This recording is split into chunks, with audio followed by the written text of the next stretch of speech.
अन्नदानं परं दानं विद्यादानं अतः परं अन्नेन क्षणिका तृप्तिः यावज्जीवं च विद्यया. ಪಂಚಮುಖಿ ಶಿಕ್ಷಣ ಅಂದ್ರೇನು? ಇದರ ಪರಿಕಲ್ಪನೆ ಹೇಗಾಯ್ತು? ತೈತ್ರೇಯ ಉಪನಿಷತ್ತಲ್ಲಿ ಬರ್ತಕ್ಕಂಥ ಒಂದು ಕಾನ್ಸೆಪ್ಟ್, ಕೋಶಗಳು ಅಂದ್ರೆ ನಮ್ಮ ಹ್ಯೂಮನ್ ಬಾಡಿ ಒಂದು 5 ಲೇಯರ್ಸ್ ಇಂದ ಕವರ್ ಆಗಿರ್ತದೆ. ಒಬ್ಬ ವ್ಯಕ್ತಿ ಬರೀ ಅಕಾಡೆಮಿಕ್ಸ್ ಒಂದೇ ಅಲ್ಲ, ಖುಷಿಯಾಗಿರಬೇಕು, ಆನಂದವಾಗಿರಬೇಕು. ಆದ್ರೆ ನಿಮ್ಮದು ಶಾಲೆ ಮಾದರಿ ಶಾಲೆ ಅಂತ ಯಾವ ಆಧಾರದ ಮೇಲೆ ಹೇಳ್ತೀರಾ? ನಮ್ಮ ಎಜುಕೇಶನ್ ಪದ್ಧತಿ ಏನಿದೆ, we are rooted to culture but we are committed to excellence. ಮಕ್ಕಳಿಗೆ ಶಿಕ್ಷಣವನ್ನ ಹೇಳ್ಕೊಡಕ್ಕೂ ಮುಂಚೆ ಅಥವಾ ಪಾಠ ಮಾಡೋಕ್ಕೂ ಮುಂಚೆ ಟೀಚರ್ಸ್ಗೆ ಯಾವ ತರ ಟ್ರೈನಿಂಗ್ ಆಗಿರುತ್ತೆ ಮತ್ತೆ ಅವ್ರು ಹೇಗೆ ಪ್ರಿಪೇರ್ ಆಗಿರ್ತಾರೆ? ಇದು ತುಂಬಾ ಒಳ್ಳೆಯ ಪ್ರಶ್ನೆ. ಮಕ್ಕಳಾಗಿ ನೀವು ಟೀಚರ್ಸ್ ಬಗ್ಗೆ ಕೇಳ್ತಿರೋದು ನನಗೆ ತುಂಬಾ ಖುಷಿ ಆಗ್ತಾ ಇದೆ. ಮಾತೃಛಾಯಾ ಅಂದ್ರೆ ಏನು? ಮಾತೃಛಾಯಾ ಅನ್ನೋದು ಪ್ರತಿ ರಾಷ್ಟ್ರೋತ್ಥಾನ ಶಾಲೆಯಲ್ಲೂ ಅಪ್ಲೈ ಆಗಿದೆಯಾ? ಇದು ತುಂಬಾ ವಿರಾಳ. ಬೆಂಗಳೂರಿನಲ್ಲಿ ಕನ್ನಡವನ್ನು ಸ್ಪಷ್ಟವಾಗಿ ಮಾತಾಡುವಂಥದ್ದು, ಅದು ನಮ್ಮ ಮಾತೃಛಾಯಾ ಮಕ್ಕಳು ಮಾಡ್ತಾ ಇದ್ದಾರೆ. ಅದು ನಮಗೆ ತುಂಬಾ ಹೆಮ್ಮೆ ಅನಿಸ್ತಾ ಇದೆ. ನಮ್ಮಲ್ಲಿ ಓದ್ತಾ ಇರೋ ಮಾತೃಛಾಯಾ ಮಕ್ಕಳು ಕನ್ನಡದಲ್ಲೂ ಅಷ್ಟು ಸ್ಪಷ್ಟವಾಗಿ ಮಾತಾಡ್ತಾರೆ, ಇಂಗ್ಲಿಷಲ್ಲೂ ತುಂಬಾ ಚೆನ್ನಾಗಿ ಮಾತಾಡ್ತಾರೆ, ಹಿಂದಿನಲ್ಲೂ ಮಾತಾಡ್ತಾರೆ, ಸಂಸ್ಕೃತದಲ್ಲೂ ಮಾತಾಡ್ತಾರೆ. ಲಾಸ್ಟ್ ಇಯರ್ ನಾವು ಅರುಣಾಚಲ ಪ್ರದೇಶಕ್ಕೆ ಕರ್ಕೊಂಡು ಹೋಗ್ತೀವಿ. ಅರುಣಾಚಲ ಪ್ರದೇಶದಲ್ಲಿ ಅವರ ಒಂದು ಟ್ರೈಬಲ್ ಏರಿಯಾಸ್ ಮನೆಗಳಲ್ಲೇ ನಾವು ಮಕ್ಕಳನ್ನ ಇರಿಸಿದ್ವಿ, ಯಾವುದೋ ಹೋಟ್ಲಲ್ಲಿ ಇರಿಸಲಿಲ್ಲ. ಆ ಒಂದು ಮನೇಲಿದ್ದು ಮನೆಯ ವಾತಾವರಣ ಅರ್ಥಕೊಂಡು ಮನೆಯವರ ಜೊತೆನೆ ಅವರು ಒಂದ್ 2-3 ದಿವಸ ಇರಬೇಕು. ಮಾರ್ಕ್ಸ್ ತಗೊಳೋದ್ರ ಬಗ್ಗೆ ಪ್ಲೆಜರ್ ಇರ್ಬೇಕೆ ಹೊರತು ಪ್ರೆಷರ್ ಇರಬಾರದು. ಹರಿ ಓಂ ನಮಸ್ತೆ. ಅನ್ನದಾನಂ ಪರಂ ದಾನಂ ವಿದ್ಯಾದಾನಂ ಅತಃ ಪರಂ ಅನ್ನೇನ ಕ್ಷಣಿಕಾ ತೃಪ್ತಿಃ ಯಾವಜ್ಜೀವಂ ಚ ವಿದ್ಯಯಾ. ಇದರ ಅರ್ಥ, ಅನ್ನದಾನವು ಶ್ರೇಷ್ಠವಾದ ದಾನವಾಗಿದೆ, ವಿದ್ಯಾದಾನವು ಅದಕ್ಕಿಂತಲೂ ಶ್ರೇಷ್ಠವಾದ ದಾನವಾಗಿದೆ. ಏಕೆಂದರೆ ಅನ್ನದಾನದಿಂದ ಕ್ಷಣಿಕಾ ತೃಪ್ತಿ ಸಿಕ್ಕರೆ ವಿದ್ಯಾದಾನದಿಂದ ಜೀವನ ಪರ್ಯಂತ ತೃಪ್ತಿ ಸಿಗುತ್ತದೆ. ವಿದ್ಯೆಗೆ ಅಷ್ಟೊಂದು ಮಹತ್ವ ಅಂತ ಇದ್ದರೆ ವ್ಯಕ್ತಿ ನಿರ್ಮಾಣದಲ್ಲಿ ಅದೊಂದು ಪ್ರಮುಖ ಪಾತ್ರ ವಹಿಸುತ್ತದೆ. ವಿದ್ಯೆ ನೀಡುವ ಶಿಕ್ಷಣ ಹೇಗಿದ್ದರೆ ಚೆನ್ನ ಎಂಬ ಪ್ರಶ್ನೆ ಬಂದಾಗ ರಾಷ್ಟ್ರೋತ್ಥಾನ ಶಾಲೆಯು ರೂಪಿಸಿರುವ ಪಂಚಮುಖಿ ಶಿಕ್ಷಣ ಇದು ಬಹಳ ಭಿನ್ನವಾಗಿ ರೂಪುಗೊಂಡಿದೆ. ಹೀಗಾದರೆ ಬನ್ನಿ ಇಂದು ಇದರ ಬಗ್ಗೆ ಹೆಚ್ಚಾಗಿ ಚರ್ಚಿಸಲು ಅಥವಾ ಇದರ ಬಗ್ಗೆ ಹೆಚ್ಚಾಗಿ ತಿಳಿಸಿಕೊಡೋಕ್ಕೆ ನಮ್ಮ ಜೊತೆಗೆ ಶ್ರೀಯುತ ವಸಂತ್ ಕುಮಾರ್ ಗುರುಜಿಯವರಿದ್ದಾರೆ. ಇವರು 2006ರಲ್ಲಿ ರಾಷ್ಟ್ರೋತ್ಥಾನ ವಿದ್ಯಾಕೇಂದ್ರ ತನಿಸಂದ್ರ ಶಾಲೆಯಲ್ಲಿ ಇಂಗ್ಲಿಷ್ ಶಿಕ್ಷಕರಾಗಿ ಸೇವೆ ಸಲ್ಲಿಸಿದ್ದಾರೆ. ಅದಾದ ನಂತರ ಇಂಗ್ಲಿಷ್ HOD ಆಗಿ 11 ವರ್ಷಗಳ ಕಾಲ ಅಲ್ಲಿ ಸೇವೆ ಸಲ್ಲಿಸಿದ್ದಾರೆ. ಇದಾದ ಮೇಲೆ 7 ವರ್ಷಗಳ ಕಾಲ ರಾಷ್ಟ್ರೋತ್ಥಾನ ವಿದ್ಯಾಕೇಂದ್ರ ಬನಶಂಕರಿ ಬೆಂಗಳೂರು ಶಾಲೆಯಲ್ಲಿ ಪ್ರಿನ್ಸಿಪಲ್ ಆಗಿ ಸೇವೆ ಸಲ್ಲಿಸಿದ್ದಾರೆ. ಈಗ ಪ್ರಸ್ತುತ Karnataka south cluster RVK CBSE ಶಾಲೆಗಳ ಕರೆಸ್ಪಾಂಡೆಂಟ್ ಆಗಿ 7 ಶಾಲೆಗಳ ಹಾಗೂ PU ಕಾಲೇಜಿಗೆ ಸೇವೆ ಸಲ್ಲಿಸ್ತಾ ಇದ್ದಾರೆ. ನಮಸ್ತೆ ಗುರುಜಿ. ಗುರುಜಿ, ಪಂಚಮುಖಿ ಶಿಕ್ಷಣ ಅಂದ್ರೇನು? ಇದರ ಪರಿಕಲ್ಪನೆ ಹೇಗಾಯಿತು? ಒಳ್ಳೆಯ ಪ್ರಶ್ನೆ. ರಾಷ್ಟ್ರೋತ್ಥಾನ ವಿದ್ಯಾಕೇಂದ್ರ ನಾವು 2005ರಲ್ಲಿ ಧಾರವಾಡದಲ್ಲಿ ಶುರು ಮಾಡಿದಾಗ ನಾವೊಂದು ಚಿಂತನೆ ನಡೆಸಿದ್ವಿ. ನಮ್ಮ ರಾಷ್ಟ್ರೋತ್ಥಾನ ವಿದ್ಯಾಕೇಂದ್ರದಲ್ಲಿ ಶಿಕ್ಷಣ ಪದ್ಧತಿ ಹೇಗಿರಬೇಕು, ಇದು ಬೇರೆ ಶಾಲೆಗಿಂತ ಭಿನ್ನವಾಗಿರಬೇಕು ಹಾಗೂ ಸಮಗ್ರವಾಗಿರಬೇಕು. ಆ ದೃಷ್ಟಿಯಿಂದ ಒಂದು ಮಗುವಿನ ಒಂದು ಸಮಗ್ರ ವಿಕಾಸ ದೃಷ್ಟಿಯಿಂದ ನಾವು ಪಂಚಮುಖಿ ಶಿಕ್ಷಣ ಅಂತ ಒಂದು ಕಾನ್ಸೆಪ್ಟನ್ನು ನಾವು ತಗೊಂಡ್ವಿ. ಪಂಚಮುಖಿ ಶಿಕ್ಷಣ ಅಂತಂದ್ರೆ it's a 5 dimensional development of A child. Panchamukhi ಹೇಳ್ದಂಗೆ 5 ಮುಖಗಳಲ್ಲಿ ಒಂದು ವ್ಯಕ್ತಿತ್ವ ವಿಕಾಸನವನ್ನು ಗೊಳಿಸೋದು. ಅದರಲ್ಲಿ ಮೊದಲಿಗೆ ಶಾರೀರಿಕ ವಿಕಾಸ, ಫಿಸಿಕಲ್ ಡೆವಲಪ್ಮೆಂಟ್ ಅಂತ ನಾವು ಹೇಳ್ತೀವಿ. ಎರಡನೇದು ಸೈಕಲಾಜಿಕಲ್ ಡೆವಲಪ್ಮೆಂಟ್, ಅದು ಮಾನಸಿಕ ವಿಕಾಸ. ಮೂರನೆಯದು ಎಮೋಷನಲ್ ಡೆವಲಪ್ಮೆಂಟ್, ಅದು ಭಾವನಾತ್ಮಕ ವಿಕಾಸ. 4ನೇದು ಇಂಟೆಲೆಕ್ಚುಯಲ್ ಡೆವಲಪ್ಮೆಂಟ್, ಅದು ಬೌದ್ಧಿಕ ವಿಕಾಸ. 5ನೇದು ಸ್ಪಿರಿಚುವಲ್ ಡೆವಲಪ್ಮೆಂಟ್, ಅದು ಆಧ್ಯಾತ್ಮಿಕ ವಿಕಾಸ. ಈ ರೀತಿ 5 ಡೈಮೆನ್ಷನಲ್ ಡೆವಲಪ್ಮೆಂಟ್ ಅಲ್ಲಿ ಪಂಚಮುಖಿ ಶಿಕ್ಷಣವನ್ನು ನಾವು ರೂಪುಗೊಳಿಸಿದ್ವಿ. ಇದರ ಹಿನ್ನೆಲೆ ಹೇಗೆ ಬಂತು ಅಂದ್ರೆ, ತೈತ್ರೇಯ ಉಪನಿಷತ್ತಲ್ಲಿ ಬರ್ತಕ್ಕಂಥ ಒಂದು ಕಾನ್ಸೆಪ್ಟ್, ಕೋಶಗಳು ಅಂದ್ರೆ ನಮ್ಮ ಹ್ಯೂಮನ್ ಬಾಡಿ ಒಂದು 5 ಲೇಯರ್ಸ್ ಇಂದ ಕವರ್ ಆಗಿಪಟ್ಟಿರುತ್ತೆ. ಅದನ್ನು ನಾವು ಕೋಶಗಳು ಅಂತ ಹೇಳ್ತೀವಿ. ಅದರಲ್ಲಿ ಮೊದಲಿಗೆ ಅನ್ನಮಯ ಕೋಶ, 2ನೇದು ಪ್ರಾಣಮಯ ಕೋಶ, ಹಾಗೂ 3ನೇದು ಮನೋಮಯ ಕೋಶ, 4ನೇದು ವಿಜ್ಞಾನಮಯ ಕೋಶ, 5ನೇದು ಆನಂದಮಯ ಕೋಶ. ಈ 5 ಕೋಶಗಳ ಆಧಾರದ ಮೇಲೆ ನಾವು ರಾಷ್ಟ್ರೋತ್ಥಾನ ವಿದ್ಯಾಕೇಂದ್ರಗಳಲ್ಲಿ ಒಂದು ಸಮಗ್ರ ವ್ಯಕ್ತಿತ್ವ ವಿಕಾಸ ರೂಪುಗೊಳಿಸಿ ಪಂಚಮುಖಿ ಶಿಕ್ಷಣವನ್ನು ನಾವು ತಗೊಂಡ್ವಿ. ಅದರಲ್ಲಿ ಅನ್ನಮಯ ಕೋಶ ಅಂತ ಬಂದಾಗ ಅನ್ನಮಯ ಮತ್ತೆ ಪ್ರಾಣಮಯ ಕೋಶ ಇವೆರಡನ್ನೂ ಸೇರಿಸಿ ನಾವು ಫಿಸಿಕಲ್ ಡೆವಲಪ್ಮೆಂಟ್ ಅಂತ ನಾವು ಒಂದು ಕಾನ್ಸೆಪ್ಟ್ ಅನ್ನು ತಗೊಂಡ್ವಿ.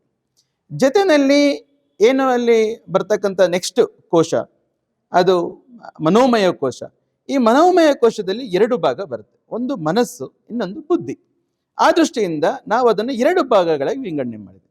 ಒಂದು ಸೈಕಲಾಜಿಕಲ್ ಡೆವಲಪ್ಮೆಂಟ್, ಅದು ಮಾನಸಿಕ ವಿಕಾಸ, ಅಂತ ಎಮೋಷನಲ್ ಡೆವಲಪ್ಮೆಂಟ್, ಅದು ಬೌದ್ಧಿಕ ವಿಕಾಸ. ಈಗ ಈ ಕೋಶಗಳ ಮುಖಾಂತರ ನಾವು ಪಂಚಮುಖಿ ಶಿಕ್ಷಣಕ್ಕೆ ನಾವು ಕನೆಕ್ಟ್ ಮಾಡ್ಕೊಂಡ್ವಿ. ಹೇಗೆ ಅನ್ನಮಯ ಮತ್ತು ಪ್ರಾಣಮಯ ಕೋಶಕ್ಕೆ ಅದು ನಾವು ಫಿಸಿಕಲ್ ಡೆವಲಪ್ಮೆಂಟನ್ನು ತಗೊಳ್ವಿ. ಜೊತೆಯಲ್ಲಿ ನೆಕ್ಸ್ಟ್ ಬರ್ತಕ್ಕಂಥ ಒಂದು ಕೋಶ ಅದು ಮನೋಮಯ ಕೋಶ. ಮನೋಮಯ ಕೋಶ ಮನಸ್ಸು ಮತ್ತು ಬುದ್ಧಿಗೆ ಸಂಬಂಧಪಟ್ಟಿದ್ದರಿಂದ ಬುದ್ಧಿಗೆ ಸಂಬಂಧಪಟ್ಟಾಗೆ ಸೈಕಲಾಜಿಕಲ್ ಡೆವಲಪ್ಮೆಂಟ್ ಅಂತ ತಗೊಂಡ್ವಿ, ಮತ್ತು ಮನಸ್ಸಿಗೆ ಸಂಬಂಧಪಟ್ಟಾಗೆ ಎಮೋಷನಲ್ ಡೆವಲಪ್ಮೆಂಟ್ ಅಂತ ತಗೊಂಡ್ವಿ. ವಿಜ್ಞಾನಮಯ ಕೋಶಕ್ಕೆ ನಾವು ಇಂಟೆಲೆಕ್ಚುಯಲ್ ಡೆವಲಪ್ಮೆಂಟ್ ಅಂತ ರೂಪುಗೊಳಿಸಿದ್ವಿ. ಆನಂದಮಯ ಕೋಶಕ್ಕೆ ಸ್ಪಿರಿಚುವಲ್ ಡೆವಲಪ್ಮೆಂಟ್ ಅಂತ ಇದು ಮಾಡಿ, ಈ ರೀತಿ 5 ಕೋಶಗಳ ಒಂದು ಆಧಾರದ ಮೇಲೆ ನಾವು ಪಂಚಮುಖಿ ಶಿಕ್ಷಣವಂತ ಒಂದು ಕಾನ್ಸೆಪ್ಟನ್ನು ರೂಪುಗೊಳಿಸಿ ಇದರ ಮುಖಾಂತರ ನಾವು ನಮ್ಮ ಶಿಕ್ಷಣವನ್ನು ಕೊಡಬೇಕು, ಮಕ್ಕಳಲ್ಲಿ ವ್ಯಕ್ತಿತ್ವ ವಿಕಾಸನ ಬೆಳೆಸಬೇಕು, ಒಂದು ಸಮಗ್ರವಾಗಿ ಒಂದು ಮಗುವನ್ನು ಬೆಳೆಸಬೇಕು ಅಂತ ಒಂದು ಪಂಚಮುಖಿ ಶಿಕ್ಷಣ ಕಾನ್ಸೆಪ್ಟನ್ನು ನಾವು ತಂದಿದ್ದೀವಿ. ಇದನ್ನು ನಾವು ಪ್ರತಿಯೊಂದು ಶಾಲೆಗಳಲ್ಲಿ ಅಳವಡಿಸ್ಕೊಂಡು ಹೋಗ್ತಾ ಇದ್ದೀವಿ. ಪಂಚಮುಖಿ ಶಿಕ್ಷಣ ಅಂತ ಬಂದಾಗ ಪೋಷಕರು ಅದನ್ನು ಹೇಗೆ ಸ್ವೀಕರಿಸ್ಕೊಂಡ್ರು? ಪ್ರತಿಯೊಂದು ಶಾಲೆಗೆ ಮಕ್ಕಳನ್ನ ಸೇರಿಸ್ಬೇಕಾದ್ರೆ ಪೋಷಕರಿಗೆ ತನ್ನ ಮಗು ಒಂದು ಸರ್ವಾಂಗೀಣವಾಗಿ ಬೆಳಿಬೇಕು, ಮಗು ಒಂದು ಉನ್ನತವಾದಂಥ ಪ್ರಜೆಯಾಗಿ ಬೆಳಿಬೇಕು ಅಂತ ಒಂದು ಆಸೆ ಎಲ್ಲರ ಮನಸ್ಸಲ್ಲಿ ಪೋಷಕರಲ್ಲಿ ಇರುತ್ತೆ. ಅದಕ್ಕೆ ನಾವು ಆ ಪೋಷಕರು ರಾಷ್ಟ್ರೋತ್ತಮ ವಿದ್ಯಾಕೇಂದ್ರಕ್ಕೆ ಬರಬೇಕಾದ್ರೆ ಅವರು ನೋಡೋದು ಇಲ್ಲಿ ಒಂದು ಮೌಲ್ಯಾಧಾರಿತ ಒಂದು ಶಿಕ್ಷಣ, ಜೊತೆಗೆ ಪಂಚಮುಖಿ ಶಿಕ್ಷಣ ಮುಖಾಂತರ ಮೌಲ್ಯಾಧಾರಿತ ಶಿಕ್ಷಣವನ್ನು ಕೊಡ್ತಾ ಇದ್ದಾರೆ. ಇದು ಪೋಷಕರು ತುಂಬ ಹೃದಯದಿಂದ ಸ್ವಾಗತಿಸಿದ್ರು. ಅವರಿಗೆ ಮೊದಲಿಗೆ ಅವ್ರಿಗೆ ಅನಿಸುತ್ತೆ ಪಂಚಮುಖಿ ಶಿಕ್ಷಣ ಅಂದರೆ ಏನು ಅಂತ. ಅದಕ್ಕೆ ನಾವು ಪೋಷಕರು ಬಂದಾಗ, ಅವರು ಅಡ್ಮಿಷನ್ ಕೌನ್ಸಿಲಿಂಗ್ಗೆ ಬಂದಾಗ ಅಥವಾ ಅಡ್ಮಿಷನ್ ತಗೊಂಡಾದ್ಮೇಲೆ ಅವ್ರಿಗೆ ನಾವು ನಮ್ಮ ಶಾಲೆಯಲ್ಲಿ ಯಾವ ರೀತಿ ಶಿಕ್ಷಣವನ್ನು ನಾವು ಕೊಡ್ತಾ ಇದ್ದೀವಿ ಅನ್ನೋ ದೃಷ್ಟಿಯಿಂದ ಅವ್ರಿಗೆ ಒಂದು ಓರಿಯೆಂಟೇಷನ್ ಕಂಡಕ್ಟ್ ಮಾಡಿದ್ವಿ. ಆ ಓರಿಯೆಂಟೇಷನ್ ನಲ್ಲಿ ಈ ಪಂಚಮುಖಿ ಶಿಕ್ಷಣದ ಕಾನ್ಸೆಪ್ಟ್ ಏನು, ಪಂಚಮುಖಿ ಶಿಕ್ಷಣದ ಮುಖಾಂತರ ಯಾವ ರೀತಿ ಮಕ್ಕಳನ್ನ ನಾವು ಬೆಳವಣಿಗೆ ಮಾಡ್ತೀವಿ, ಯಾವ ರೀತಿ ಬೆಳವಣಿಗೆ ಆಗ್ತಾರೆ ಅನ್ನೋ ದೃಷ್ಟಿಯಿಂದ ಅವ್ರಿಗೆ ಒಂದು ಓರಿಯೆಂಟೇಷನ್ ಕೊಡ್ತೀವಿ. ಅದು ಈಗ 20 ವರ್ಷಗಳಿಂದ ನಾವು ನಡೆಸ್ತಕ್ಕಂಥ ಒಂದು ಈ ಒಂದು ಪಂಚಮುಖಿ ಶಿಕ್ಷಣದಲ್ಲಿ ಮಕ್ಕಳು ಹಲವಾರು ರೀತಿಯಲ್ಲಿ ಬೆಳವಣಿಗೆಯಾಗಿ ಅವರ ಸಮಾಜಕ್ಕೆ ಕೊಡುಗೆಗಳನ್ನು ಕೊಡ್ತಾ ಇದ್ದಾರೆ. ಈ ರೀತಿ 20 ವರ್ಷಗಳಿಂದ ನಮ್ಮ ಪೋಷಕರು ನಮ್ಮ ಜೊತೆ ಇದ್ದು they are accepting that system of education. ಇದು ರಾಷ್ಟ್ರೋತ್ತರದಲ್ಲೇ ಯುನೀಕ್ ಆಗಿ ಸಿಗ್ತಕ್ಕಂಥ ಎಜುಕೇಶನ್ ಅಂತ ಹೇಳಿ ತುಂಬ ಹೃದಯದಿಂದ ಅವರು ನಮ್ಮನ್ನು ಆಕ್ಸೆಪ್ಟ್ ಮಾಡ್ತಾ ಇದ್ದಾರೆ. ರಾಷ್ಟ್ರೋತ್ಥಾನ ಶಾಲೆಯಲ್ಲಿ ಪ್ರಿ-KG ಇಂದ ಹಿಡಿದು 12ನೇ ತರಗತಿ 12th ಸ್ಟ್ಯಾಂಡರ್ಡ್ ತನಕ ಇದೆ. ಸೊ ಚಿಕ್ಕ ಮಕ್ಕಳಿಂದ ಹಿಡಿದು ದೊಡ್ಡವ್ರ ತನಕ ಪಂಚಮುಖಿ ಶಿಕ್ಷಣ ಹೇಗೆ ಅಪ್ಲೈ ಆಗುತ್ತೆ? ಪಂಚಮುಖಿ ಶಿಕ್ಷಣ ಅಂತ ನಾನು ಅವೆಲ್ಲ ಹೇಳ್ದಂಗೆ ಅದೊಂದು ಸಿದ್ಧಾಂತ, ಅದೊಂದು ಕಾನ್ಸೆಪ್ಟ್ ಆಫ್ ಎಜುಕೇಶನ್. ಪಂಚಮುಖಿ ಶಿಕ್ಷಣ ಬೇರೆ ಅಲ್ಲ, ಅಕಾಡೆಮಿಕ್ಸ್ ಬೇರೆ ಅಲ್ಲ. ನಾವು ಮಕ್ಕಳಲ್ಲಿ ಎಲ್ಲಾ ರೀತಿಯ ಬೆಳವಣಿಗೆ ಆಗ್ಬೇಕು ಅಂತಂದ್ರೆ ಪಂಚಮುಖಿ ಶಿಕ್ಷಣದ ಮುಖಾಂತರ ಬೆಳವಣಿಗೆಗಳನ್ನು ಹಾಡೋದಕ್ಕೆ ನಾವು ಮಾಡ್ತೀವಿ. ಈಗ ನಾವು ಒಂದೊಂದೇ ಕಾನ್ಸೆಪ್ಟ್ ನ ತಗೊಂಡಾಗ ಇದು ಮೊದಲಿಗೆ ಫಿಸಿಕಲ್ ಡೆವಲಪ್ಮೆಂಟ್, ನಾವು ಅದರ ಶಾರೀರಿಕ ವಿಕಾಸ ಅಂತ ನಾವು ಹೇಳ್ತೀವಿ. ಇದು ಪ್ರತಿಯೊಂದು ಮಗು ನರ್ಸರಿಯಿಂದ 10ನೇ ಕ್ಲಾಸಿನವರ ಮಕ್ಕಳಲ್ಲಿ ಯಾವ ರೀತಿ ಫಿಸಿಕಲ್ ಡೆವಲಪ್ಮೆಂಟ್ ಆಗಬೇಕು, ಒಂದು ಶಾರೀರಿಕ ವಿಕಾಸ ಹೇಗಾಗಬೇಕು ಮಕ್ಕಳಲ್ಲಿ, ಅದು ಸ್ಪೋರ್ಟ್ಸ್ ಆಗಿರಬಹುದು, ಒಂದು ಮಕ್ಕಳ ಬೆಳವಣಿಗೆ ಯಾವ ರೀತಿ ಇರಬೇಕು, ಅದು ಸ್ಪೋರ್ಟ್ಸ್ ಆಡೋದಕ್ಕೆ ಒಂದು ದೈಹಿಕವಾಗಿ ದೃಢತೆ ಇರಬೇಕು, ಎಷ್ಟು ಹೈಟ್ ಇರಬೇಕು, ಎಷ್ಟು ವೆಯ್ಟ್ ಇರಬೇಕು, ಅದನ್ನು ನಾವು ಸಮತೋಲನವಾಗಿ ಕಾಪಾಡಿಕೊಳ್ಳಬೇಕು. ಇದಕ್ಕೆ ಬೇಕಾದಂಥ ನ್ಯೂಟ್ರಿಷನ್ಸ್ ಆಗಿರ್ಬೋದು, ಫುಡ್ ಆಗಿರ್ಬೋದು, ಇದೆಲ್ಲದನ್ನು ಸಹ ನಾವು ಅವ್ರಿಗೆ ಹೇಳಿಕೊಡ್ತೀವಿ. ಯಾವ ರೀತಿ ಇರಬೇಕು, ಅದು ಹೆಲ್ತಿ ದಿನಚರಿ ಯಾವ ರೀತಿ ನಾವು ಮಾಡ್ಕೋಬೇಕು ಅನ್ನೋ ದೃಷ್ಟಿಯಿಂದ ಹೇಳ್ಕೊಡ್ತೀವಿ. ಈ ರೀತಿ ಫಿಸಿಕಲ್ ಡೆವಲಪ್ಮೆಂಟ್ ಅಲ್ಲಿ ಮಕ್ಕಳಿಗೆ ಯಾವ ರೀತಿಯಾಗಿ ಅವರು ಬೆಳಿಬೇಕು, ಒಂದು ಏಜ್ ಕ್ರೈಟೀರಿಯಾ ಇಟ್ಕೊಂಡು ನರ್ಸರಿ ಮಗು ಎಷ್ಟು ಓಟವನ್ನು ಓಡಬಹುದು, ಎಷ್ಟನ್ನ ಶಾರೀರಿಕವಾಗಿ ಮಾಡಬಹುದು, ಅದೇ ರೀತಿ ನರ್ಸರಿಯಿಂದ 10ನೇ ಕ್ಲಾಸಿನವರೆಗೂ ನಮ್ಮದೇ ಆದಂಥ ಪದ್ಧತಿಯಲ್ಲಿ ಒಂದು ಸೈದ್ಧಾಂತಿಕವಾಗಿ ನಾವು ಒಂದು ಯೋಚನೆ ಮಾಡಿ, ಎಕ್ಸ್ಪರ್ಟ್ಸ್ ಜೊತೆ ಯೋಚನೆ ಮಾಡಿ ಅದಕ್ಕೆ ಫಿಸಿಕಲ್ ಡೆವಲಪ್ಮೆಂಟ್ ಏನೇನು ಆಕ್ಟಿವಿಟೀಸ್ ಇರಬೇಕು ಅಂತ ಅದನ್ನು ಲಿಸ್ಟ್ ಮಾಡಿದ್ವಿ. ಈ ರೀತಿ ನಾವು ನರ್ಸರಿಯಿಂದ 10ನೇ ಕ್ಲಾಸ್ವರೆಗೂ ಮಾಡ್ತೀವಿ. ಅದೇ ರೀತಿ ನಾವು ಮುಂದೆ ನೆಕ್ಸ್ಟ್ ಡೆವಲಪ್ಮೆಂಟ್ ತಗೊಂಡು ಸೈಕಲಾಜಿಕಲ್ ಡೆವಲಪ್ಮೆಂಟ್. ಸೈಕಲಾಜಿಕಲ್ ಡೆವಲಪ್ಮೆಂಟ್ ಅಲ್ಲಿ ವಿಕಾಸವನ್ನು ನಾವು ರೂಪುಗೊಳಿಸೋದಕ್ಕೆ ಹಲವಾರು ಚಟುವಟಿಕೆಗಳನ್ನು ನಾವು ಹಾಕೊಂಡಿರ್ತೀವಿ. ಈಗ ಬುದ್ಧಿ ಅನ್ನೋದು ಹೇಗೆ ಅಂತಂದ್ರೆ ಅದು ಚಂಚಲ, ಅದು ಯೋಚನೆ ಮಾಡೋ ಶಕ್ತಿ ಬೇರೆ ಬೇರೆ ಕಡೆ ಹೋಗ್ತಾ ಇರುತ್ತೆ. ಅದರಿಂದ ಮಕ್ಕಳು ಸೈಕಲಾಜಿಕಲ್ ಆಗಿ ಮಾನಸಿಕವಾಗಿ ಅವರ ದೃಢತೆಯನ್ನು ಇರಬೇಕು. ಈಗ ಅದು ಯಾವ ರೀತಿ ಮಕ್ಕಳಿರಬೇಕು ಅಂದ್ರೆ ಆ ಅರಿಷಡ್ ವರ್ಗಗಳು ಅಂತ ನಾವೇನು ಹೇಳ್ತೀವಿ, ಆ ಅರಿಷಡ್ಗಳ ಮೇಲೆ ಒಂದು ಕಂಟ್ರೋಲ್ ಇರಬೇಕು.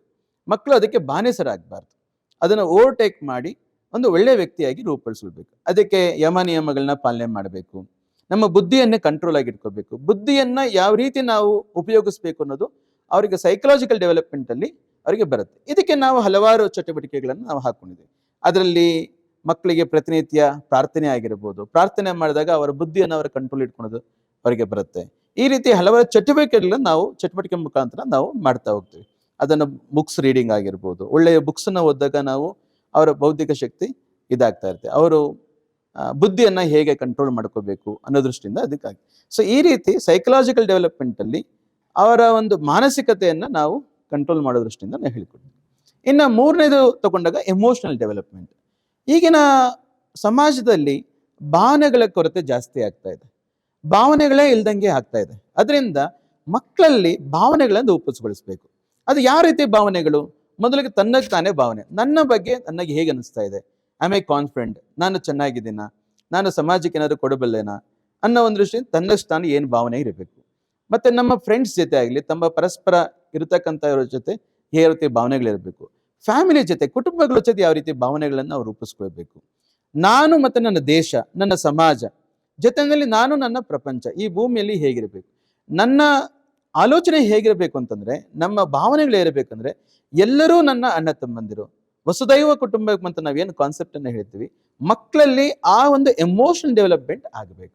ಆ ದೃಷ್ಟಿಯಿಂದ ಆ ಎಮೋಷನಲ್ ಡೆವಲಪ್ಮೆಂಟ್ ಮಾಡೋ ದೃಷ್ಟಿಯಿಂದ ಭಾವನಾತ್ಮಕ ವಿಕಾಸಗೊಳಿಸೋದಕ್ಕೆ ನಾವು ಹಲವಾರು ಆಕ್ಟಿವಿಟೀಸನ್ನು ನಾವು ಮಾಡ್ತಾ ಇರ್ತೀವಿ. ಅದರಲ್ಲಿ ಒಂದು ಇಂಡಿಯನ್ ನಾಲೆಜ್ ಸಿಸ್ಟಮ್ಸ್ ಅಂತ ನಾವು ಒಂದು ಮಾಡ್ತೀವಿ. ಜೊತೆಯಲ್ಲಿ ಸಮಾಜದಲ್ಲಿ ಇರ್ತಕ್ಕಂಥ ಒಂದು ಗೌರ್ಮೆಂಟ್ ಶಾಲೆಗಳು, ನಮ್ಮ ಸುತ್ತಮುತ್ತ ಇರ್ತಕ್ಕ ಗೌರ್ಮೆಂಟ್ ಶಾಲೆಗಳಿಗೆ ಕರ್ಕೊಂಡು ಹೋಗಿ ಆ ಮಕ್ಕಳ ಜೊತೆ ಒಂದು ಹೇಗೆ ಬೆರೆಯಬೇಕು, ಆ ಮಕ್ಕಳಿಗೆ ಹೇಗೆ ಹೆಲ್ಪ್ ಮಾಡಬೇಕು, ಈ ರೀತಿಯೂ ಸಹ ಇದು ಮಾಡ್ತೀವಿ.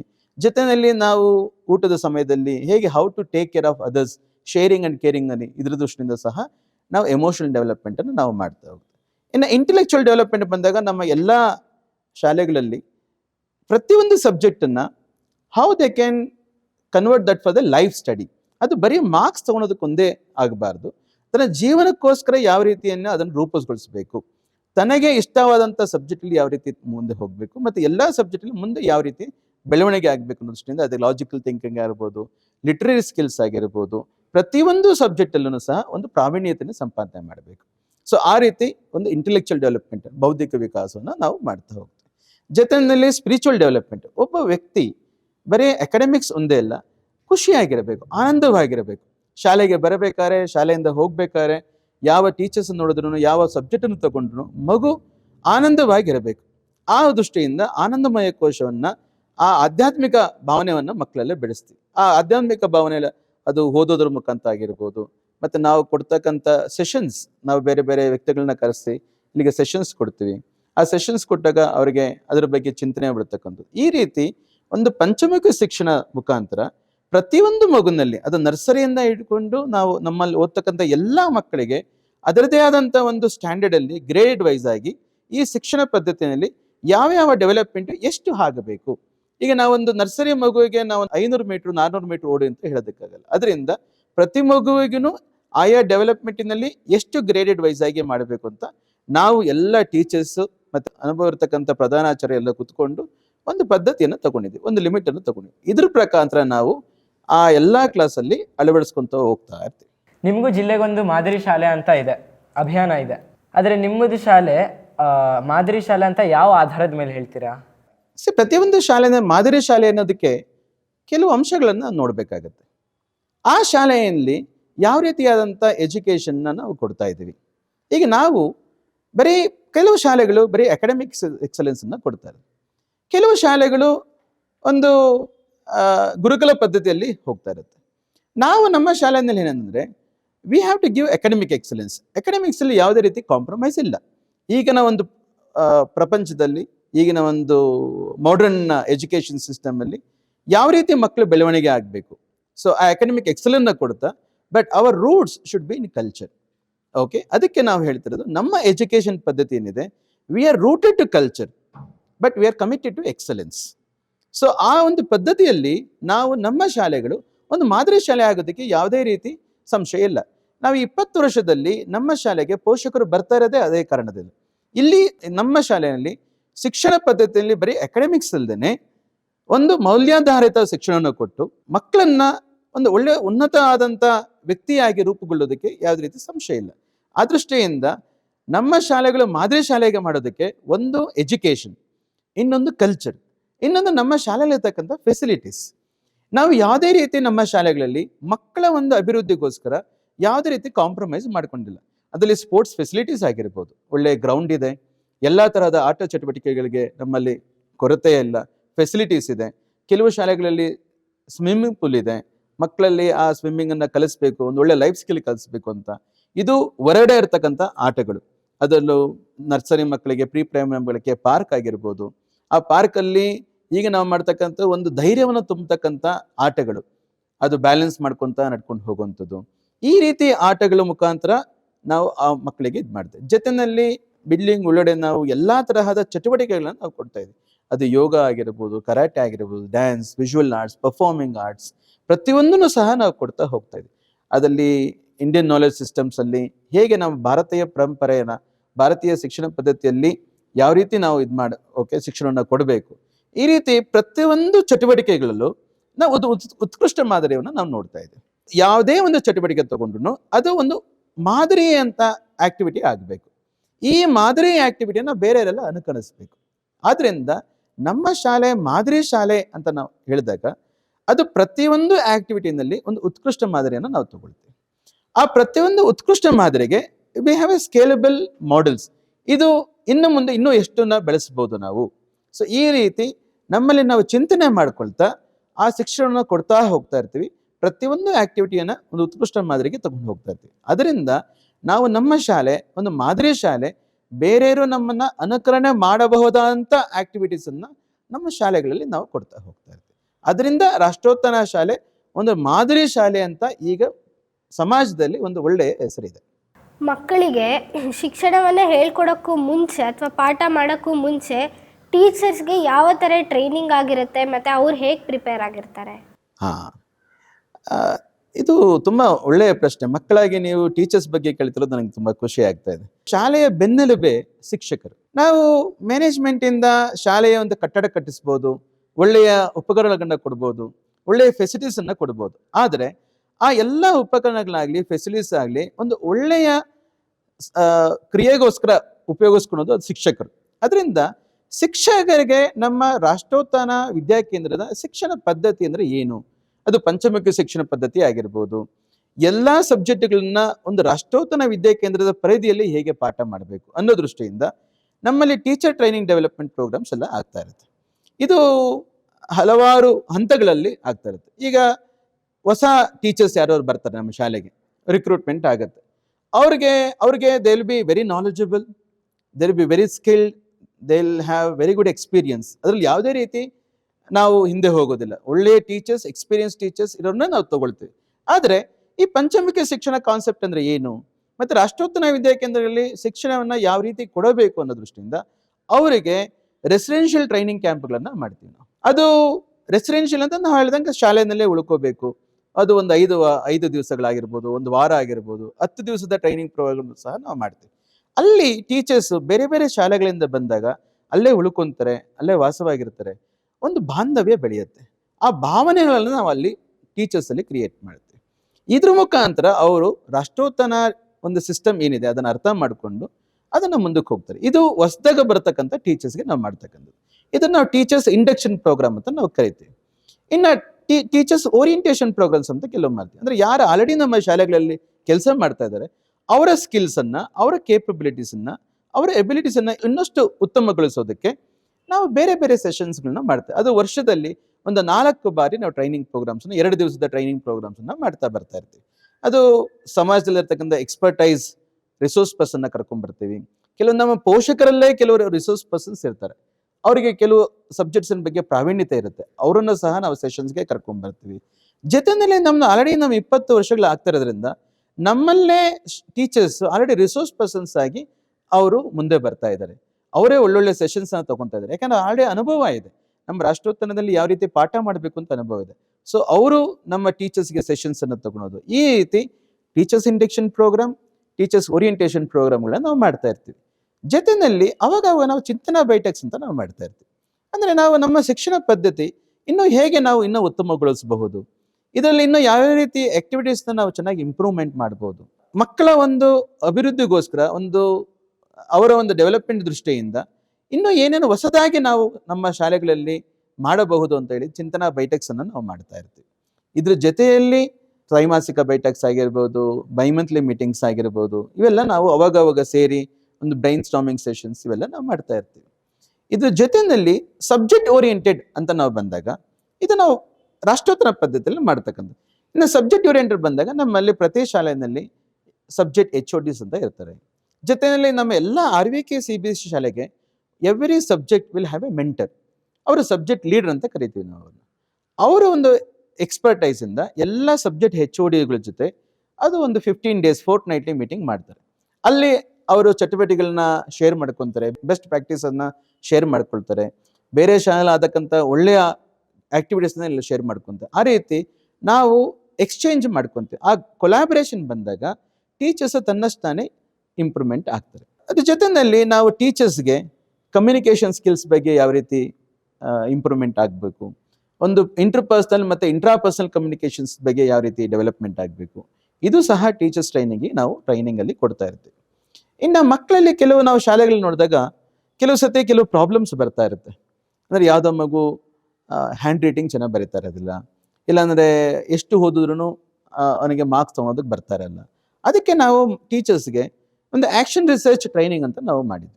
ಅಂದರೆ ಒಂದು ಮಕ್ಕಳಲ್ಲಿ ಒಂದು ಶಾಲೆಯಲ್ಲಿ ಇರ್ತಕ್ಕಂಥ ಒಂದು ಪ್ರಾಬ್ಲಮನ್ನು ತಗೊಂಡು ಅದರ ಬಗ್ಗೆ ಒಂದು ರಿಸರ್ಚ್ ಮಾಡಿ ಇದಕ್ಕೆ ಕಾರಣ ಏನು, ಇದನ್ನು ನಾವು ಯಾವ ರೀತಿ ನಾವು ಓವರ್ಕಮ್ ಮಾಡಬಹುದು ಅಂತೇಳಿ ಟೀಚರ್ಸ್ ಅವರೇ ರಿಸರ್ಚನ್ನು ಮಾಡಿ ಅವರೇ ಒಂದು ಪ್ರೆಸೆಂಟೇಷನ್ ಮಾಡತಕ್ಕಂಥದ್ದು. ಈ ರೀತಿ ಟೀಚರ್ಸಲ್ಲಿ ಯಾವ್ಯಾವ ರೀತಿ ಡೆವಲಪ್ಮೆಂಟ್ ಆಗಬೇಕು ಇದೆಲ್ಲದಹ ನಾವು ಮಾಡ್ತಾ ಇರ್ತೀವಿ. ಇದು ಟ್ರೈನಿಂಗ್ ಜೊತೆಯಲ್ಲಿ ಟೀಚರ್ಸಲ್ಲಿ ಒಂದು ಖುಷಿ ಇರಬೇಕು. ಅವರು ಶಾಲೆಗೆ ಬರಬೇಕಾದ್ರೆ ನಾವು ಹೇಗೆ ಮಕ್ಕಳಿಗೆ ಶಾಲೆಗೆ ಬರಬೇಕಾದ್ರೆ ಖುಷಿ ಅಂತ ಬರಬೇಕು, ಅದೇ ರೀತಿ ಟೀಚರ್ಸ್ಗೆ ಶಾಲೆಗೆ ಬರಬೇಕು ಖುಷಿ ಇರಬೇಕು. ಆ ವಾತಾವರಣ ನಾವು ಸೃಷ್ಟಿ ಮಾಡ್ತೀವಿ. ಅದು ನ್ಯಾಚುರಲ್ ಬರ್ತಕ್ಕಂಥ ವಾತಾವರಣ. ನಮ್ಮ ಶಾಲೆಗಳಲ್ಲಿ ನಾವು ಎಲ್ಲ ಶಾಲೆಗಳಲ್ಲಿ ಹೇಳೋದು ನಾವೊಂದು ಪರಿವಾರ, ಇದು ಬರೀ ಒಂದು ಸ್ಟಾಫ್ ಮೆಂಬರ್ಸ್ ಅಂತ ನಾವು ಹೇಳೋದಿಲ್ಲ, ನಾವೆಲ್ಲ ಒಂದು ಪರಿವಾರದ ಸದಸ್ಯರು. ಒಂದು ಕುಟುಂಬ ಅಂತ ಹೇಗೆ ನಾವು ಹೇಳ್ತೀವಿ, ಒಂದು ಪರಿವಾರ ಅಂತ ಹೇಗೆ ಹೇಳ್ತೀವಿ, ಆ ರೀತಿ ರಾಷ್ಟ್ರೋತ್ಥಾನದ ಒಂದು ಪರಿವಾರ.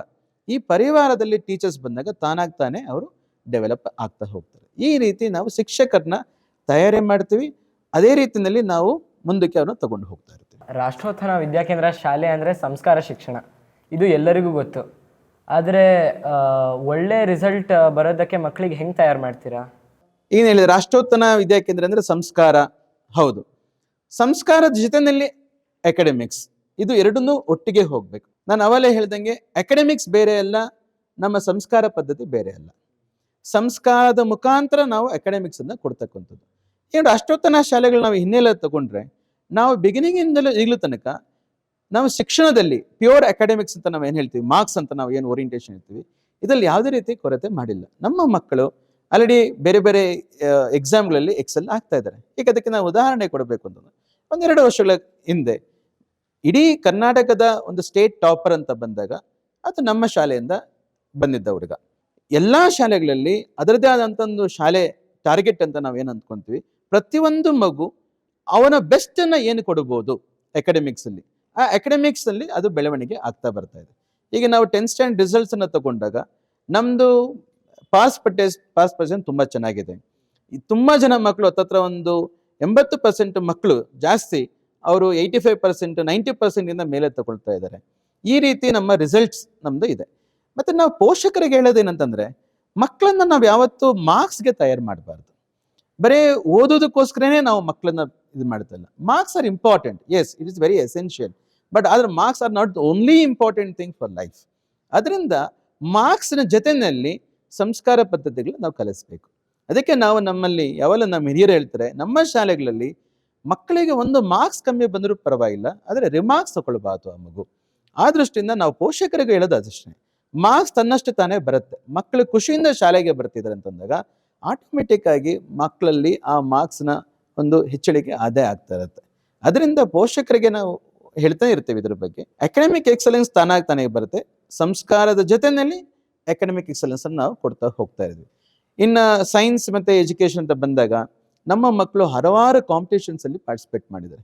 ಈಗ ಅಟಲ್ ಟಿಂಕರಿಂಗ್ ಲ್ಯಾಬ್ ಅಂತ ನಮ್ಮ ಶಾಲೆಗಳಲ್ಲಿದೆ, ಅಲ್ಲಿ ಹಲವಾರು ಪ್ರಯೋಗಗಳು ನಡೀತಾ ಇರುತ್ತೆ. ಎಷ್ಟು ಪ್ರಯೋಗಗಳಂದ್ರೆ ರೀಸೆಂಟ್ ಆಗಿ ಗೌರ್ಮೆಂಟ್ ಆಫ್ ಇಂಡಿಯಾದಿಂದ ಒಂದು ಪ್ರಾಜೆಕ್ಟ್ ಮ್ಯಾರಥಾನ್ ಅಂತ ಕಂಡಕ್ಟ್ ಮಾಡಿದ್ರು. ಟಾಪ್ 1000 ಪ್ರಾಜೆಕ್ಟ್ಸ್ ಇನ್ ಇಂಡಿಯಾದಲ್ಲಿ ನಮ್ಮ ಶಾಲೆಗಳಿಂದ ಹತ್ತತ್ರ ಒಂದು 5 ರಿಂದ 10 ಪ್ರಾಜೆಕ್ಟ್ಗಳು ಸಬ್ಮಿಟ್ ಆದವು. ಹಲವಾರು ಮಕ್ಕಳು ಒಂದೆರಡು ತಿಂಗಳ ಕಾಲ ರಿಸರ್ಚ್ ಮಾಡಿ ಪ್ರೆಸೆಂಟೇಷನ್ಸ್ ಅನ್ನ ಮಾಡಿದ್ದಾರೆ. ಜೊತೆಯಲ್ಲಿ ಗೌರ್ಮೆಂಟ್ ಆಫ್ ಇಂಡಿಯಾದಿಂದ ನಮ್ಮ ಶಾಲೆಗೆ ಒಂದು ಸಿಂಗಲ್ ಪಾಯಿಂಟ್ ಆಫ್ ಕಾಂಟ್ಯಾಕ್ಟ್, ಒಂದು ಸ್ಪೋಕ್ಸ್ ಪರ್ಸನ್ ಕೊಟ್ಟಿದ್ದಾರೆ. ಅವರು ATL ಹಬ್ ಅಂತ ಮಾಡಿದ್ದಾರೆ. ಈ ರೀತಿ ಸೈನ್ಸ್ ಮತ್ತೆ ಆ ಚಟುವಟಿಕೆಗಳನ್ನು ಸಹ ಮಾಡ್ತಾ ಇದ್ದಾರೆ. ಜೊತೆಯಲ್ಲಿ ಲಿಟ್ರರಿ ಕಾಂಪಿಟೇಷನ್ಸ್ ಬಂದಾಗ ನಮ್ಮ ಮಕ್ಕಳು they have very good oratory skills. ಈಗ ನೀವೇ ನೋಡ್ತಿರ್ಬೋದು ಎಷ್ಟು ಚೆನ್ನಾಗಿ ಕ್ವಶನ್ಸ್ ಕೇಳ್ತಾ ಇದ್ದೀರಾ. ಒಂದು ಧೈರ್ಯವಾಗಿ ಕ್ವಶನ್ ಕೇಳೋದು ಅಂತ ಇದೆಯಲ್ಲ, ಇದು ಸಹ it shows the academic excellence quality. So ಈ ದೃಷ್ಟಿಯಿಂದ ನಮ್ಮ ಮಕ್ಕಳಲ್ಲಿ ಅಕಾಡೆಮಿಕ್ಸ್ ಜೊತೆಯಲ್ಲಿ ಮಾರ್ಕ್ಸ್ ಅನ್ನು ತಗೊಳ್ಳೋ ಜೊತೆಯಲ್ಲಿ ಸಂಸ್ಕಾರವನ್ನು ಹೇಗೆ ಬೆಳೆಸಬೇಕು, ಸಂಸ್ಕಾರದಲ್ಲಿ ಯಾವುದೇ ರೀತಿ ಕಾಂಪ್ರಮೈಸ್ ಇಲ್ಲ, ಅಕಾಡೆಮಿಕ್ಸ್ ಅಲ್ಲಿ ಯಾವುದೇ ರೀತಿ ಕಾಂಪ್ರಮೈಸ್ ಇಲ್ಲ. ಸೊ ಎರಡನ್ನೂ ಪ್ಯಾರಲಲ್ ಆಗಿ ತಗೊಂಡೋಗಿ ನಾವು ಸಮಗ್ರ ವಿಕಾಸವನ್ನು ನಾವು ಮಾಡ್ತಾ ಇದ್ದೀವಿ. ಮಾತೃಛಾಯಾ ಅಂದ್ರೆ ಏನು? ಮಾತೃಛಾಯಾ ಅನ್ನೋದು ಪ್ರತಿ ರಾಷ್ಟ್ರೋತ್ಥಾನ ಶಾಲೆಯಲ್ಲೂ ಅಪ್ಲೈ ಆಗಿದೆಯಾ? ಹಾ, ಮಾತೃಛಾಯಾ ಅನ್ನೋದು ನಮ್ಮ ಶಾಲೆಯಲ್ಲಿ ಒಂದು ವಿನೂತನವಾದಂಥ ಕಾರ್ಯಕ್ರಮ. ಒಂದು ಏನಂತಂದ್ರೆ ನ್ಯಾಷನಲ್ ಎಜುಕೇಷನ್ ಪಾಲಿಸಿ 2020 ಬಂದಾಗ ನಮ್ಮ ಶಿಕ್ಷಣ ಆ ಲೋಕಲ್ ಲ್ಯಾಂಗ್ವೇಜ್ ಮೀಡಿಯಮಲ್ಲಿ ಆಗಬೇಕು, ಮಾತೃಭಾಷೆಯಲ್ಲಿ ಶಿಕ್ಷಣವನ್ನು ಕೊಡಬೇಕು ಅಂತ ಹೇಳಿ ಒಂದು ಕಾನ್ಸೆಪ್ಟ್. ಅದರಿಂದ ನಾವು ಅಂದ್ಕೊಂಡು ಇದು ನಮ್ಮ ಶಾಲೆಯಲ್ಲಿ ಯಾಕೆ ಶುರು ಮಾಡಬಾರ್ದು ಅಂತ ನಾವು ಹೇಳಿದ್ಕೊಂಡು ಮಾತೃಭಾಷೆಯಲ್ಲಿ ಶಿಕ್ಷಣ ಕೊಡಬೇಕು ಅಂತೇಳಿ ಒಂದು ಸೆಕ್ಷನ್, ಒಂದು ತರಗತಿನ ನಾವು ಶುರು ಮಾಡಿದ್ವಿ. ಅಲ್ಲಿ ಮಕ್ಕಳಿಗೆ ಎಲ್ಲ ಸಬ್ಜೆಕ್ಟ್ಸನ್ನು ಮಾತೃಭಾಷೆಯಲ್ಲಿ ಪಾಠ ಮಾಡ್ತೀವಿ. ಅವರು ಕನ್ನಡದಲ್ಲೇ ಮಾತಾಡ್ತಾರೆ, ಕನ್ನಡದಲ್ಲೇ ವ್ಯವಹಾರ ಮಾಡ್ತಾರೆ, ಕನ್ನಡದಲ್ಲೇ ಎಲ್ಲ ಸಬ್ಜೆಕ್ಟ್ಗಳನ್ನ ಕಲಿತಾರೆ. ಇದನ್ನು ನಾವು ನರ್ಸರಿಯಿಂದ 2ನೇ ಕ್ಲಾಸ್ವರೆಗೂ 5 ವರ್ಷ ಮಕ್ಕಳಿಗೆ ಮಾತೃಭಾಷೆಯಲ್ಲಿ ಶಿಕ್ಷಣ ಕೊಡಬೇಕು ಅಂತ. ಅದಕ್ಕೆ ನಾವು ಅದಕ್ಕೆ ಮಾತೃಛಾಯಾ ಅಂತ ಹೆಸರಿಟ್ವಿ. ಇದರಲ್ಲಿ ಮಕ್ಕಳು ತುಂಬ ಕಾನ್ಫಿಡೆಂಟ್ ಆಗಿ ಇರ್ತಾರೆ. ಯಾಕೆಂದರೆ ಮನೆಯಲ್ಲಿ ಮಾತಾಡುವಂಥ ಭಾಷೆ ಕನ್ನಡ, ಶಾಲೆಯಲ್ಲಿ ಕಲಿಯುವಂಥ ಭಾಷೆ ಕನ್ನಡ. ಅವರಿಗೆ ಒಂದು ಮಾಂಟೆಸರಿ ಮೆಥಡಾಲಜಿಯಿಂದ ನಾವು ಪಾಠವನ್ನು ಮಾಡ್ತೀವಿ. ಎಲ್ಲ ಸಬ್ಜೆಕ್ಟ್ಸ್ ಕನ್ನಡದಲ್ಲಿರುತ್ತೆ. ಜೊತೆಯಲ್ಲಿ ಅವರು ಮಾತನಾಡೋದ್ರಲ್ಲಿ ತುಂಬ ಕಾನ್ಫಿಡೆಂಟ್ ಆಗಿರ್ತಾರೆ. ಜೊತೆಯಲ್ಲಿ ಗ್ರಹಿಕೆ ತುಂಬ ಚೆನ್ನಾಗಿರುತ್ತೆ. ಪ್ರತಿಯೊಂದು ಕಾನ್ಸೆಪ್ಟನ್ನು ತುಂಬ ಈಸಿಯಾಗಿ ಅರ್ಥ ಮಾಡಿಕೊಳ್ತಾರೆ. ಮತ್ತು ಯಾವುದೇ ರೀತಿ ಭಯ ಅನ್ನೋದಾಗಲಿ, ಯಾವುದೇ ರೀತಿ ಹೆದರಿಕೆ ಅನ್ನೋದಾಗಲಿ, ಹಿಂಜರಿಕೆ ಯಾವುದೂ ಇರೋದಿಲ್ಲ ಆ ಮಕ್ಕಳಲ್ಲಿ. ನರ್ಸರಿಯಿಂದ ನಾವೀಗ 2ನೇ ಕ್ಲಾಸ್ವರೆಗೂ ಈ ಹಂತ ಬಂದಿದೆ. 5 ವರ್ಷ ಆಗಿದೆ. 5 ವರ್ಷ ಆದಮೇಲೆ ಅವರು ಆಟೋಮೆಟಿಕ್ ಆಗಿ ನಾವು ಇಂಗ್ಲೀಷ್ ಮೀಡಿಯಂಗೆ ನಾವು ಅವನ್ನ ತಗೊಂಡು ಹೋಗ್ತೀವಿ. ಇದರಿಂದ ಏನಂತಂದರೆ ಮಾತೃಛಾಯಾ ಮುಖಾಂತರ ಮಾತೃಭಾಷೆಯಲ್ಲಿ ಒಂದು ಫೌಂಡೇಶನ್ನ ಕೊಟ್ಟು, ಒಂದು ಒಳ್ಳೆಯ ಅಡಿಪಾಯ, ಶಿಕ್ಷಣಕ್ಕೆ ಒಂದು ಒಳ್ಳೆಯ ಅಡಿಪಾಯವನ್ನು ಕೊಟ್ಟು ಮುಂದೆ ಅವರು ಒಂದು ಆಧುನಿಕ ಶಿಕ್ಷಣ ಪದ್ಧತಿಯಲ್ಲಿ ಮುಂದಕ್ಕೆ ಮಾಡ್ಕೊಂಡು ಹೋಗ್ತಾ ಇರ್ತಾರೆ. ಇದು ನಮ್ಮ ರಾಷ್ಟ್ರೋತ್ಥಾನ ಶಾಲೆಗಳಲ್ಲಿ, ನಮ್ಮ ಬೆಂಗಳೂರಿನ ಶಾಲೆಗಳಲ್ಲಿ ಮಾತೃಛಾಯಾ ಅಂತ ಒಂದು ಕಾನ್ಸೆಪ್ಟಲ್ಲಿ ನಾವು ಶಿಕ್ಷಣವನ್ನು ಕೊಡ್ತಾ ಇದ್ದೀವಿ. ಇದಕ್ಕೆ ನಮ್ಮ ಪೋಷಕರಿಂದ ತುಂಬ ಒಳ್ಳೆಯ ಪ್ರತಿಕ್ರಿಯೆ ಇದೆ.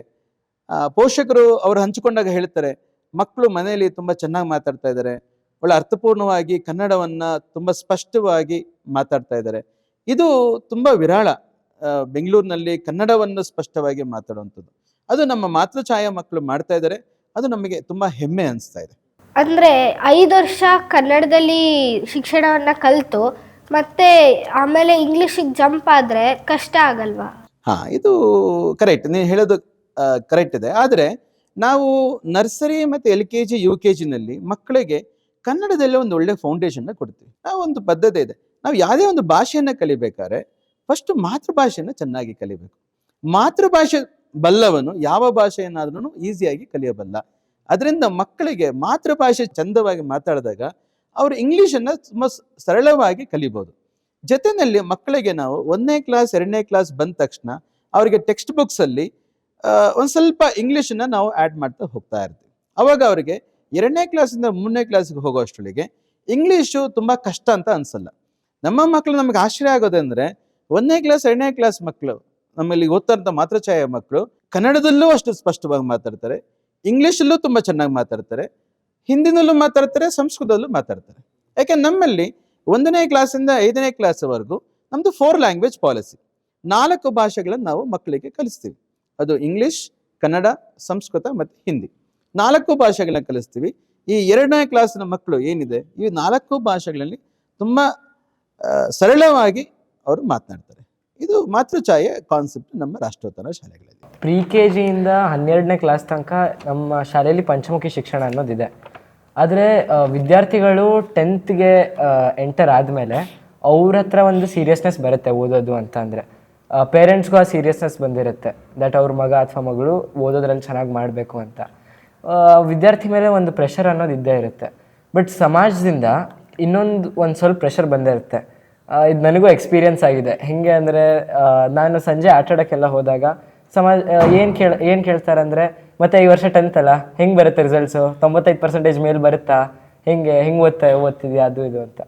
ಸೊ ಈ ಒಂದು ಅಪೇಕ್ಷೆ ಎಲ್ಲ ಮಗು ಹತ್ರ ಇಟ್ಕೊಳ್ಳೋದು, ದಟ್ 95% ಮೇಲೆ ಎಲ್ಲ ಮಗು ತೆಗಿಬೇಕು, ಇದು ಸರಿನಾ ತಪ್ಪಾ? ನೋಡಿ, ಇದು ಸರಿ ತಪ್ಪು ಅನ್ನೋದಕ್ಕಿಂತ ಮುಖ್ಯವಾಗಿ ಎಷ್ಟನ್ನ ನಾವು ಮಕ್ಕಳ ಮೇಲೆ ಪ್ರೆಷರ್ ಆಗ್ತಾ ಇದ್ದೀವಿ ಅನ್ನೋದು ಮುಖ್ಯ.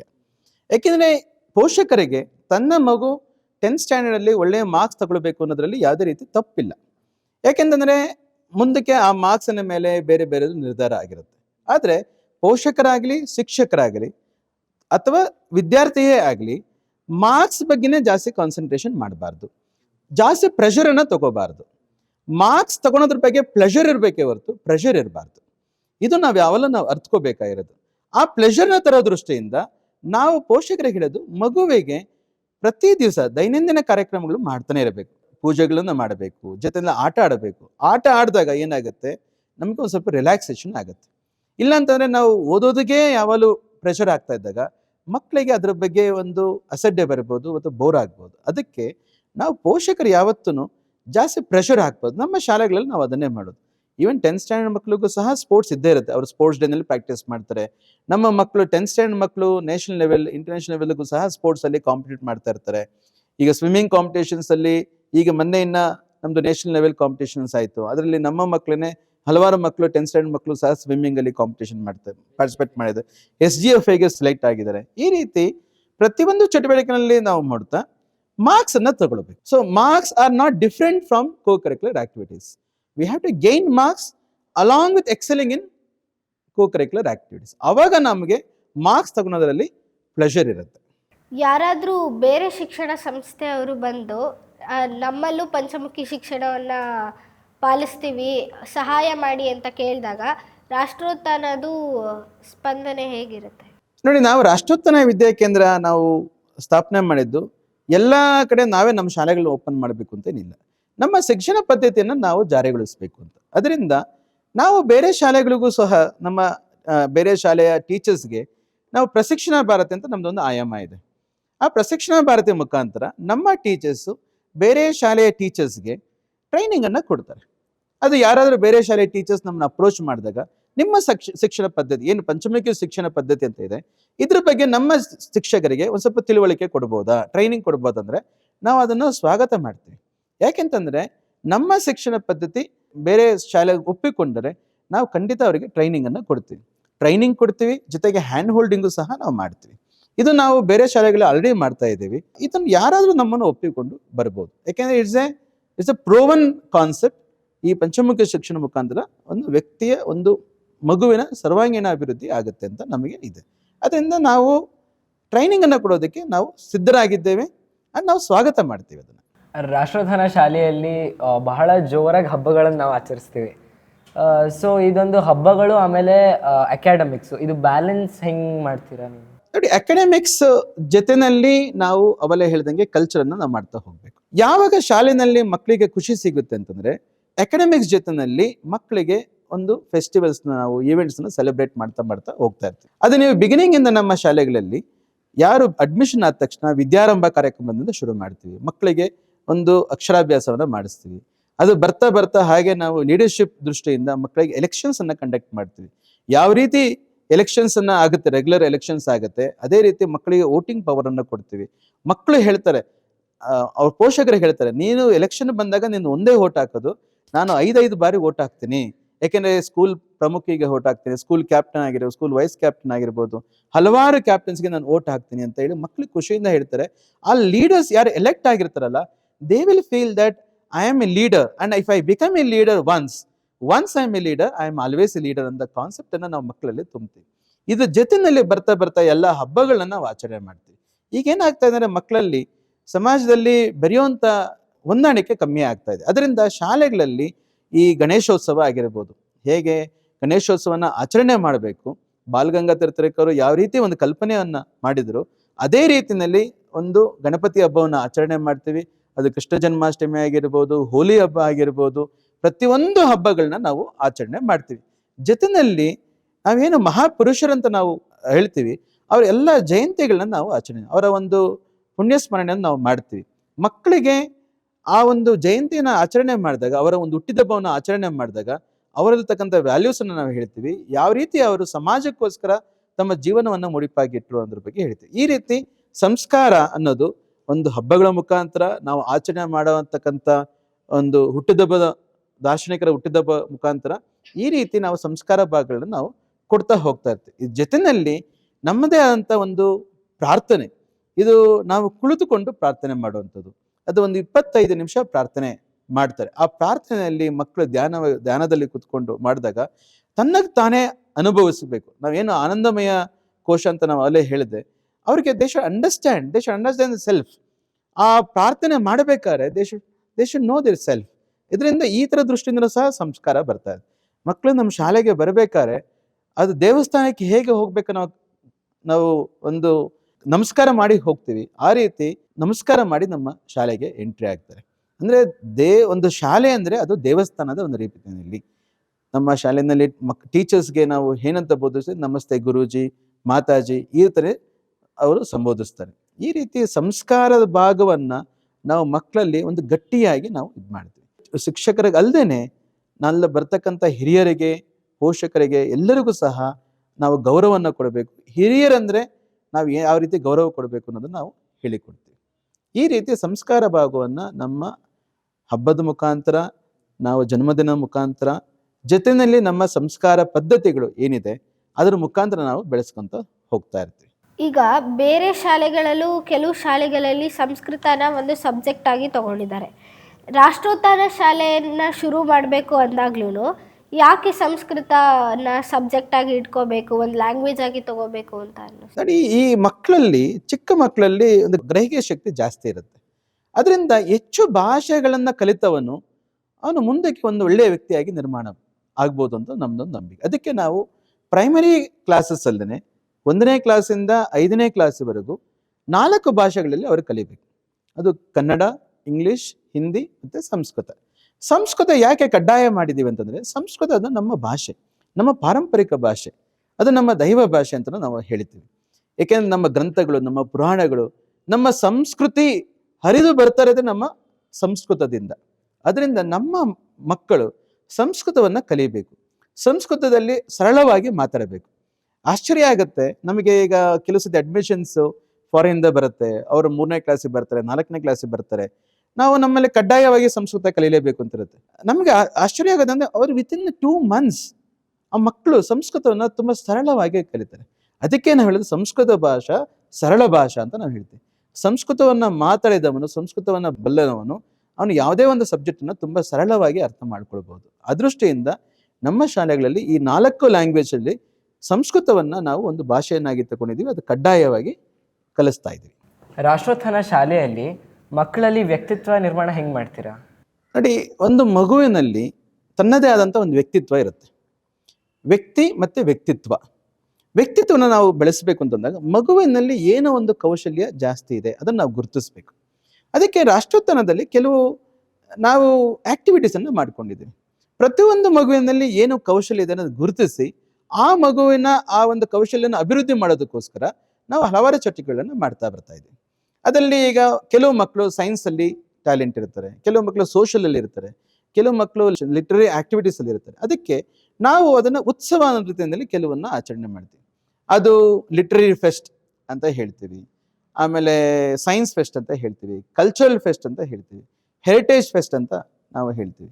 ಇವನ್ನೆಲ್ಲ ನಾವು ಆ ಫೆಸ್ಟ್ ಅನ್ನೋದಕ್ಕೆ ಆ ಉತ್ಸವ ರೀತಿಯಲ್ಲಿ ಆಚರಣೆ. ಯಾವ ಮಕ್ಕಳಿಗೆ ಲಿಟ್ರರಿ ಫೀಲ್ಡಲ್ಲಿ ಆಸಕ್ತಿ ಇದೆ, ಕೌಶಲ್ಯ ಇದೆ, ಅವ ಮಕ್ಕಳನ್ನ ಲಿಟ್ರರಿ ಫೆಸ್ಟ್ಗೆ ಕಳಿಸಿ ನಮ್ಮ ಎಲ್ಲ ರಾಷ್ಟ್ರೋತ್ಥಾನ ಶಾಲೆಗಳಿಂದ ಕೆಲವು ಮಕ್ಕಳನ್ನ ಕರ್ಕೊಂಡು ಬಂದು ಲಿಟ್ರರಿ ಫೀಲ್ಡಲ್ಲಿ ಯಾರು ಎಕ್ಸ್ಪರ್ಟೈಸ್ ಇದ್ದಾರೆ ಅವರನ್ನು ಕರೆಸಿ ಆ ಮಕ್ಕಳಲ್ಲಿ ಆ ಕೌಶಲ್ಯನ ಡೆವಲಪ್ ಮಾಡುವಂಥದ್ದು. ಸೈನ್ಸಲ್ಲಿ ಮಕ್ಕಳಿಗೆ ಆಸಕ್ತಿ ಇದ್ದರೆ ಸೈನ್ಸ್ ಎಕ್ಸ್ಪೆರಿಮೆಂಟ್ಸಲ್ಲಿ, ಸೈನ್ಸ್ ಇನ್ನೋವೇಷನ್ಸಲ್ಲಿ ಹೇಗೆ ಮಾಡೋವಂಥದ್ದು ಮಾಡ್ತಾ ಇರ್ತೀವಿ. ಅದರಲ್ಲಿ ಮ್ಯಾಥ್ಸಲ್ಲಿ ಆಗಿರ್ಬೋದು. ಕಲ್ಚರಲ್ ಫೆಸ್ಟ್ ಅಂತ ಮಾಡ್ತೀವಿ. ಯಾವ ಮಕ್ಕಳಲ್ಲಿ ಡ್ಯಾನ್ಸ್ ಬಗ್ಗೆ ಆಸಕ್ತಿ ಇದೆ, ಮ್ಯೂಸಿಕ್ ಬಗ್ಗೆ ಆಸಕ್ತಿ ಇದೆ, ತಬಲಾದಲ್ಲಿ ನುಡಿಸೋದ್ರ ಆಸಕ್ತಿ ಇದೆ, ಆ ಮಕ್ಕಳಿಗೆ ಆ ಮಕ್ಕಳನ್ನ ಕರ್ಕೊಂಡು ಬಂದು ಅದರಲ್ಲಿ ಪ್ರಾವೀಣ್ಯತಕ್ಕಂಥ ವ್ಯಕ್ತಿಗಳನ್ನ ಕರ್ಕೊಂಡು ಅವರಿಗೆ ಒಂದು ಹೆಚ್ಚಿನ ಕೌಶಲ್ಯವನ್ನು ಕೊಡ್ತಾ ಹೋಗ್ತೀವಿ. ಹೆರಿಟೇಜ್ ಫೆಸ್ಟ್ ಅಂತ ಮಾಡ್ತೀವಿ. ಮಕ್ಕಳಿಗೆ ನಮ್ಮ ಪಾರಂಪರಿಕವನ್ನು ನಾವು ಅರ್ಥ ಮಾಡಿಸ್ಬೇಕು, ನಮ್ಮ ಒಂದು ರಿಚ್ ಕಲ್ಚರಲ್ ಹೆರಿಟೇಜನ್ನು ನಾವು ಅವರಿಗೆ ತೋರಿಸ್ಬೇಕು. ಅದರಿಂದ ನಾವು ಹಂಪಿ ಆಗಿರ್ಬೋದು, ಬೇರೆ ಬೇರೆ ಕಡೆ ಕರ್ಕೊಂಡು ಹೋಗ್ತೀವಿ. ಮೊನ್ನೆ ಮಂಗಳೂರಲ್ಲಿ ನಾವು ಹೆರಿಟೇಜ್ ಫೆಸ್ಟ್ ಅನ್ನು ಮಾಡಿದ್ವಿ. ರಾಣಿ ಹಬ್ಬಕ್ಕವರ ಒಂದು ಜನ್ಮದಿನಾಚರಣೆ ದೃಷ್ಟಿಯಿಂದ ನಾವು ಆಚರಣೆ ಮಾಡಿದ್ವಿ, ಅವರಿಗೆ ತೋರಿಸ್ಬಿಟ್ಟು. ಈ ರೀತಿ ಮಕ್ಕಳಲ್ಲಿ ವ್ಯಕ್ತಿತ್ವ ಅಂತಂದ್ರೆ ಅವರ ಕೌಶಲ್ಯಗಳನ್ನು ನಾವು ಬೆಳೆಸ್ತಕ್ಕಂಥದ್ದು, ಒಂದು ಒಳ್ಳೆಯ ವ್ಯಕ್ತಿಯಾಗಿ ಬೆಳೆಸ್ತಕ್ಕಂಥದ್ದು. ಇದ್ರ ಜೊತೆಯಲ್ಲಿ ನಾವು ಇನ್ನೊಂದು ಆಯಾಮ ಹೊಸ ಆಕ್ಟಿವಿಟಿ ಅಂತಂದ್ರೆ ಪರ್ಸನಾಲಿಟಿ ಡೆವಲಪ್ಮೆಂಟ್ ಪ್ರೋಗ್ರಾಮ್ಸ್ ಅಂತ ಮಾಡ್ತೀವಿ.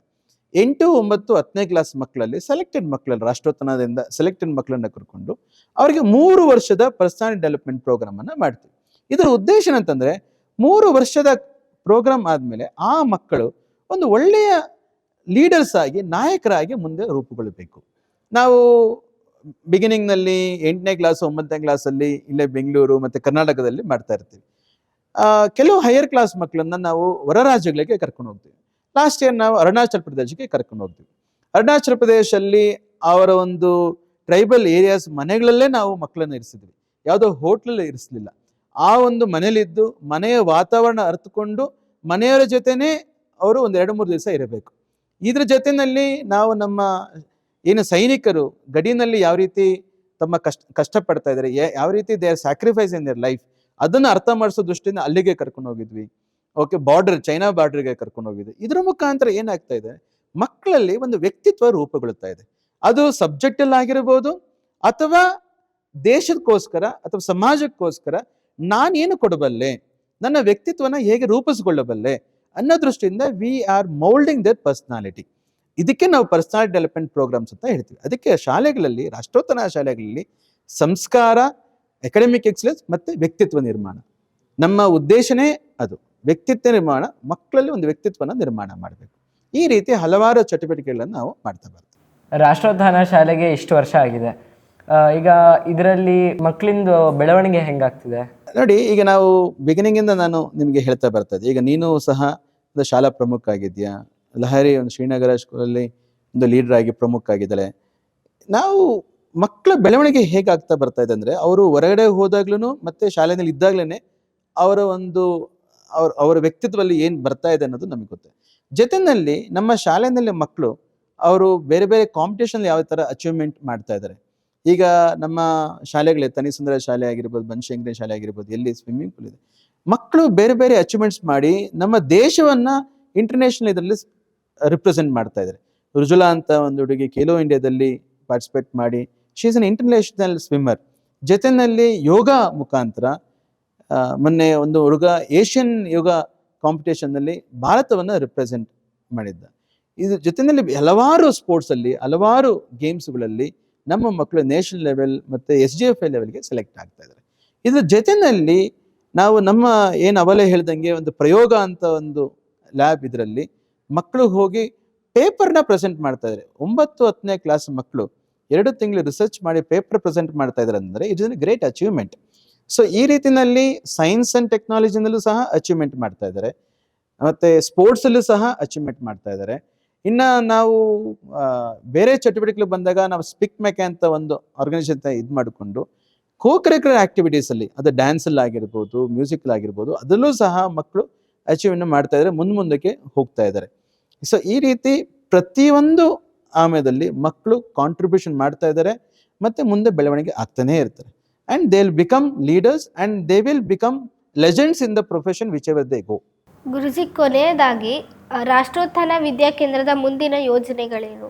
ರಾಷ್ಟ್ರೋತ್ಥಾನ ವಿದ್ಯಾಕೇಂದ್ರ ಅನ್ನೋದು ನಾವು 2005ರಲ್ಲಿ ಶುರು ಮಾಡಿದಾಗ ನಮಗೆ ಒಂದು ಶಾಲೆ ಮಾಡಬೇಕು, ಒಂದು ಮಾದರಿ ಶಾಲೆ ಮಾಡಬೇಕು ಅಂತ ನಾವು ಅಂದ್ಕೊಂಡಿದ್ವಿ. ಈಗ ನಾವು 20 ವರ್ಷ ಆಯಿತು, ನಾವು 17 ಶಾಲೆಗಳು ಈಗ ಆಲ್ರೆಡಿ ನಾವು ಶಾಲೆ ಓಪನ್ ಮಾಡಿ ಮಕ್ಕಳೆಲ್ಲ ನಮ್ಮಲ್ಲಿ ಓದ್ತಾ ಇದ್ದಾರೆ. ಈಗ ನಮ್ಮ ಯೋಜನೆ ಅನ್ನೋದು ಈ ಶಾಲೆಗಳನ್ನ ಇನ್ನೂ ಒಂದು ಮಾದರಿ ಶಾಲೆ ಇನ್ನೂ ಹೆಚ್ಚು ಮಾಡಿ, ಜೊತೆಯಲ್ಲಿ ಪ್ರತಿಯೊಂದು ಡಿಸ್ಟಿಕ್ಕಲ್ಲೂ ಸಹ ಒಂದು ಶಾಲೆ, ಒಂದು ಮಾದರಿ ಶಾಲೆ ಮಾಡಬೇಕು. ಶಾಲೆ ಮಾಡೋದ್ರ ಮುಖಾಂತರ ಒಂದು ಸಂಸ್ಕಾರ, ಅಕಾಡೆಮಿಕ್ ಎಕ್ಸಲೆನ್ಸ್ ಜೊತೆಯಲ್ಲಿ ಶಾಲೆ ಒಂದು ಸಮಾಜ ಪರಿವರ್ತನೆ ಕೇಂದ್ರ ಆಗಬೇಕು.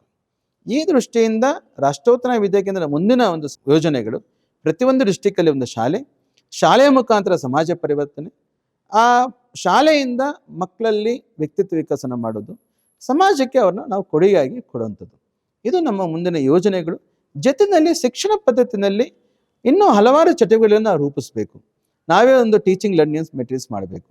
ಈಗ ನಮ್ಮ ಶಾಲೆಗಳಲ್ಲಿ ನಾವೇ ಪ್ರಿಪೇರ್ ಮಾಡಿದಂಥ ಟೆಕ್ಸ್ಟ್ ಬುಕ್ಸನ್ನು ನಾವು ಯೂಸ್ ಮಾಡ್ತಾ ಇದ್ದೀವಿ. ಅದು ಸಂವಿತ್ ಇದರಿಂದ.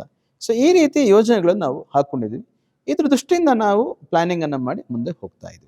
ಇಷ್ಟೊತ್ತು ನಮ್ಮ ಜೊತೆಗಿದ್ದು ಅವರ ಮೌಲ್ಯವಾದ ಸಮಯವನ್ನು ನಮಗೆ ಅಂತ ನೀಡಿ ನಾವು ಕೇಳಿದ ಪ್ರಶ್ನೆಗೆಲ್ಲ ತಾಳ್ಮೆಯಿಂದ ಉತ್ತರ ಕೊಟ್ಟಿದ್ದಕ್ಕೆ ನಿಮಗೆ ಹೃತ್ಪೂರ್ವಕ ಧನ್ಯವಾದಗಳು ಗುರು. ನಮಸ್ತೆ, ಧನ್ಯವಾದ.